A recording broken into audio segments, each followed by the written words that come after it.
What has felt like almost an eternity, Immortal Empires for Warhammer 3 is finally released. Wisely on the part of Creative Assembly, this has been released as an open beta instead of fully complete. This initially had some warning flags for me as I was expecting an experience full of bugs and crashes. I'm happy to report that this is currently not the case and my experience has been relatively stable. However, there's still plenty that can go wrong given the scope of this campaign, with every playable faction included as well as Be'lakor himself added in. There's just so much to cover here and I won't be able to get to it all, but I will let you know some major changes I've experienced in my campaigns. Let's not waste any more time and let's get started.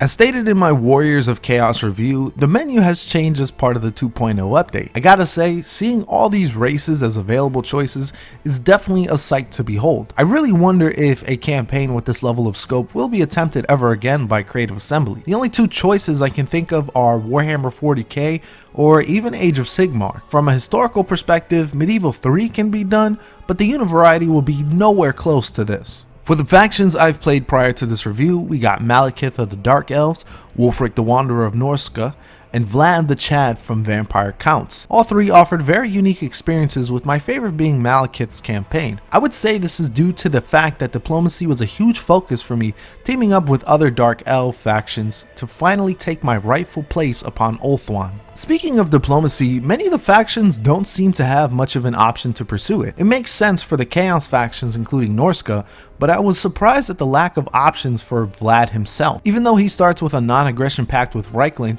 they will almost always break it. I also went out of my way to research technologies increasing diplomatic relations with Empire factions, only for them to eventually declare war on me. It seems like the AI loves to declare war on the player. If they actually attack though is another matter entirely. The AI is incredibly passive and does its best to avoid your armies at all costs. Also, good luck confederating any faction. With any diplomatic proposal, you'll need a positive result with them. However, you can no longer offer gold when trying to confederate. This wasn't a problem in my Norsca campaign, as defeating the faction leader will offer you the chance to do so as expected. I was able to get Big Man Throg this way. For the Dark Elves, I was able to confederate a few minor Dark Elf factions, but none of the ones led by legendary lords. I was honestly okay with this though, as the outpost system helped me to recruit top tier units after conquering enemy territory. Plus the visual of seeing a naval invasion headed by multiple legendary lords was pretty epic. When it comes to technology, I've noticed that many of the tech trees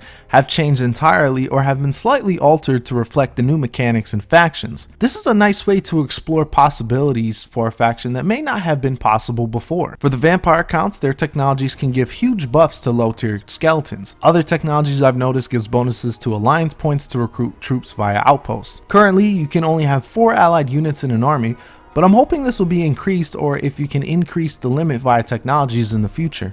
Before we get back to the campaign, let's look at the battles for a moment. As expected, all units have received rebalancings, with some being far more drastic than others. One thing I've also noticed is the increased visual fidelity for all units. Malekith especially looks amazing. I'm not sure if it's due to the improved lighting or the fact that I have a 3060 Ti now as opposed to the 1060, but he looks great. The lighting on Vlad's sword also looks to be a bit sharper, as I didn't quite notice the level of color detail before. Like I said, this may just be me and not anything in particular that was done on the developer's end. While range can still be seen as dominating the meta, I found the gap to be far less here. Many melee units are far quicker to close in on ranged targets, as well as spells being far deadlier than previous games. I've also noticed that the amount of volleys an archer unit can pull out before the clash is far less. There's also the fact that trees and other objects can get in the way of projectiles. All this helps to give more viability to melee only factions, making Vampire Counts and even Norsca very effective. The map is freaking huge,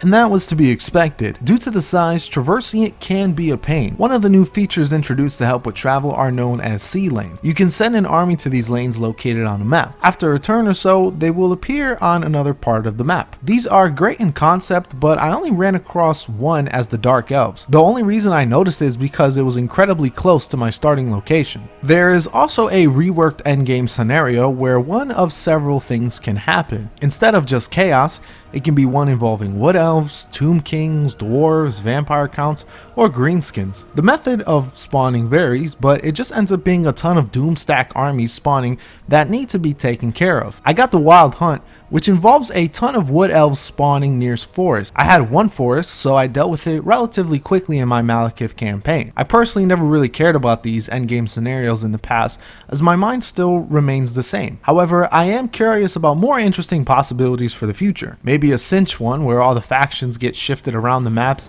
as well as their armies. It sounds incredibly chaotic, but isn't that the point? One of my gripes with Immortal Empires was the fact that it took forever to reach the campaign victory. This will still be the case if you go for that domination victory. Thankfully, there are shorter options to obtain, with all of them providing a nice buff once completed. This is something I really appreciate, as I can have a nice stopping point before I can move on to the next campaign I will eventually start. It also helps to give players extra incentive to reach those victory conditions. So far, the post-launch support for the campaign has been moving along pretty quickly. Update 2.1 was released as I was writing the script, which brought along a ton of balance changes as well as some minor new features for factions. The Warhammer 3 assembly kit was also released, which is a huge boon for the modding community. There was an unfortunate game-breaking bug that prevented defensive battles to be played because of this update, but thankfully that was addressed in only a few short days. If Creative Assembly can continue on this trend of listening to community feedback and addressing their concerns quickly and effectively, then we have a pretty good system in place going forward. In terms of stability, I am genuinely shocked with how stable the game has been for me. I was expecting far more issues in terms of performance and overall playability. There's still that annoying issue with units not always following through with orders, but hopefully that'll be fixed in due time. The performance in between turns was another concern of mine. Early on, it isn't much of a problem, but begins to slow down as factions get eliminated and consolidate into a few large ones. I also would recommend updating your processor and using an SSD to optimize your turn times as much as possible. I can also attest to multiplayer connectivity to be absolutely superb. I've played multiple battles and a campaign with 50 Blades of Grey, and not once did I disconnect. I had the occasional crash or two after long play sessions, but nothing that I haven't experienced with previous Total Wars. Overall, I'm very satisfied with what is offered here. The amount of factions and variety here is staggering, which should provide a crap ton of hours of content to dive into. Creative Assembly made the right call though, releasing this as a beta, as certain aspects like balancing and the like will still take a ton of feedback to get right. I still believe we should have received this closer to launch, but I'm glad that it's finally here. There's still a ton for me to explore, especially with the new 2.1 update, so I'll be plugging away for that for a while now. Thank you guys as always. Please like, share, and subscribe. And this is Powerhouse signing off.